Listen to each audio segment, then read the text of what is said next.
حي على الفلاح.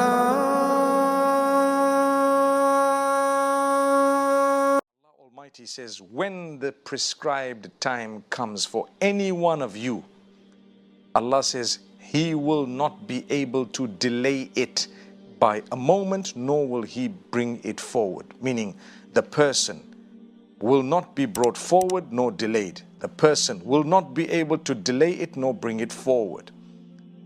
And Allah Almighty will not do that because He has set a time. When Allah's time comes, that's it. So there are two times that we speak about here. The first is a time for the punishment to overtake a person. When that time comes, anyone who is going to be punished is doomed. There's nothing that they would ever be able to do that would divert the punishment from them to something else. But if that time has not come, nobody would ever be able to bring it forward. That's what Allah is saying. So number one is the punishment. We're taught to turn back before punishment overtakes us. And when is the punishment coming to me or to you? I don't know. So what's my best bet? The best thing to do is turn now and turn every day. Seek the forgiveness of Allah every day. Allah is most loving. The Prophet Muhammad, peace be upon him, sought the forgiveness of Allah so many times a day. Why? In order to teach us that we need to do the same. So if any one of us would like to learn a lesson from Revelation, it is that we should emulate the teachings and the method and style of the Prophet Muhammad, may peace be upon him. So we would achieve the forgiveness of Allah on a daily basis, and therefore the punishment would not come to us. But there is another fixed time that will definitely come to us. What is that? The point of death of every one of us. Death is a gift for believers.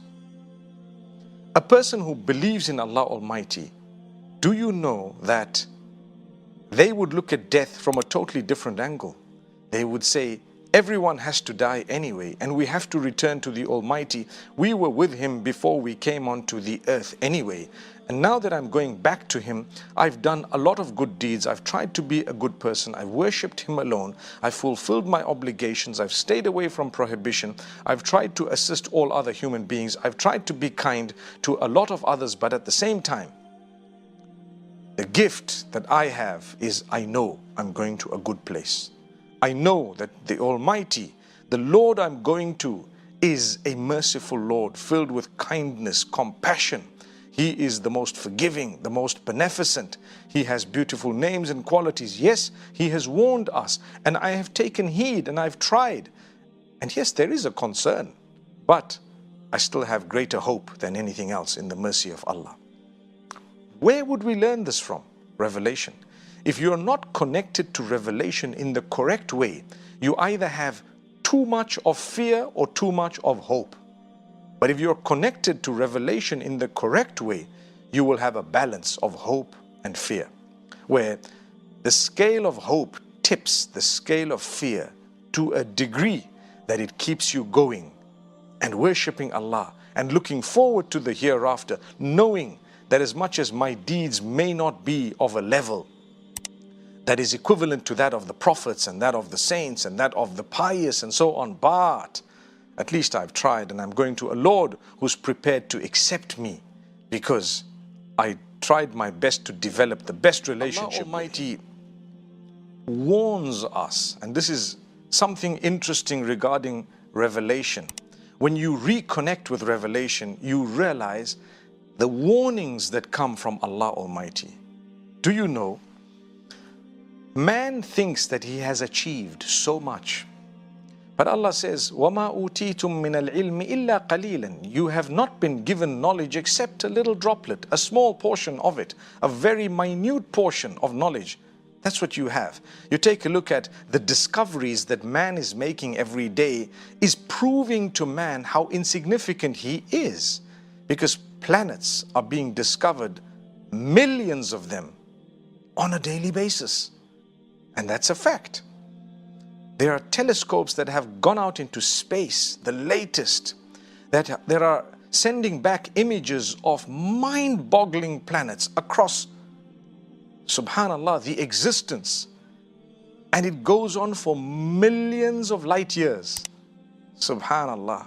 And yet man thinks he's a big deal. Allah Almighty says, do you know, if Allah wanted, those who plan and plot evil, Allah could cause the earth to open and swallow them.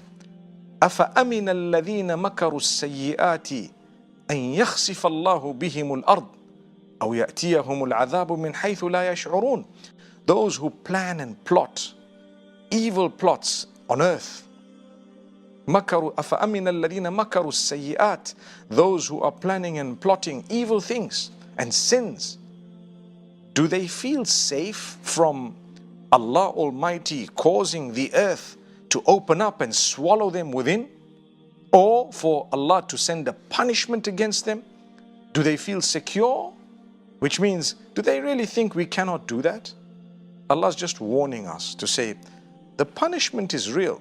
We can punish you at any time. We can turn your world upside down if we wish. So what should you do? Well, Revelation says, develop the relationship with Allah and seek forgiveness. Constantly seek forgiveness for the sins you have committed, for those knowingly committed and those unknowingly committed. At times, out of human error or human weakness, a person commits a sin or makes a mistake. And Allah says, we will forgive those people. You simply have to turn back to me and you ask forgiveness. Oh Allah, forgive me. I regret what I've done.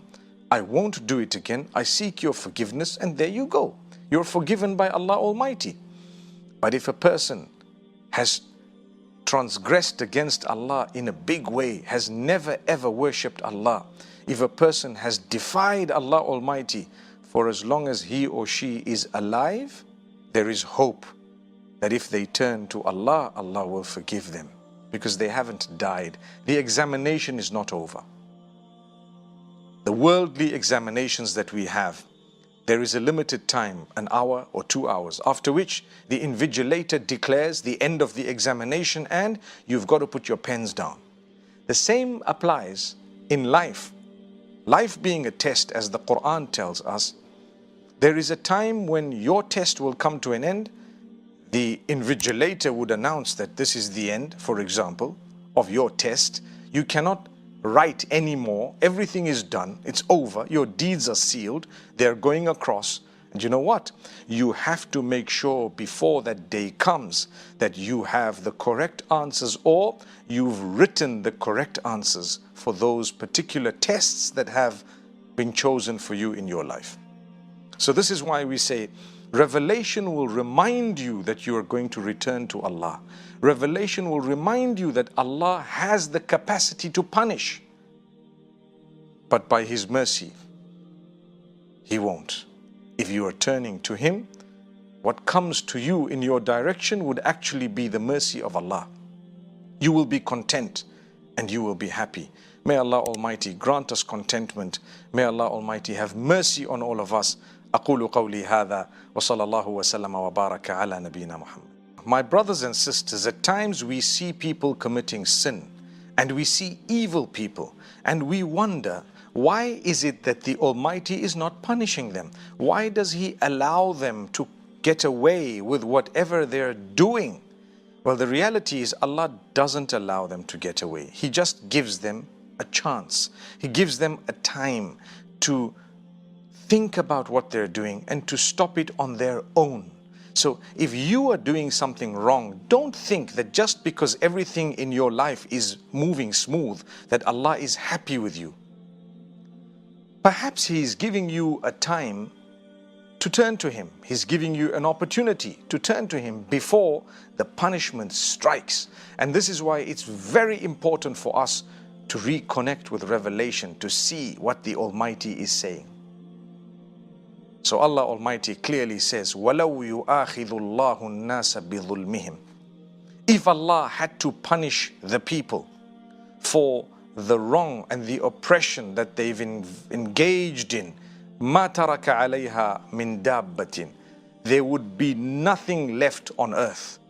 nothing that moves would survive.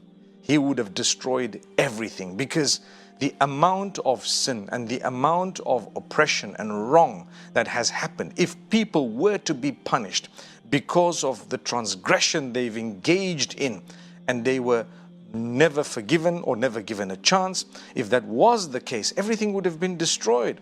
Allah says, وَلَكِنْ يُؤَخِّرُهُمْ إِلَىٰ أَجَلٍ مُسَمَّى. Subhanallah, this is verse number 61 of Surah An-Nahl, where Allah says, but He delays them up to a prescribed time, a fixed time. So Allah delays you and I and everyone else. Thank you so much for listening to this short message. I pray that it has increased you in a little bit of motivation and hope, and the same applies to all of us. Jazakumullah khair. Assalamu alaikum wa rahmatullahi wa barakatuh.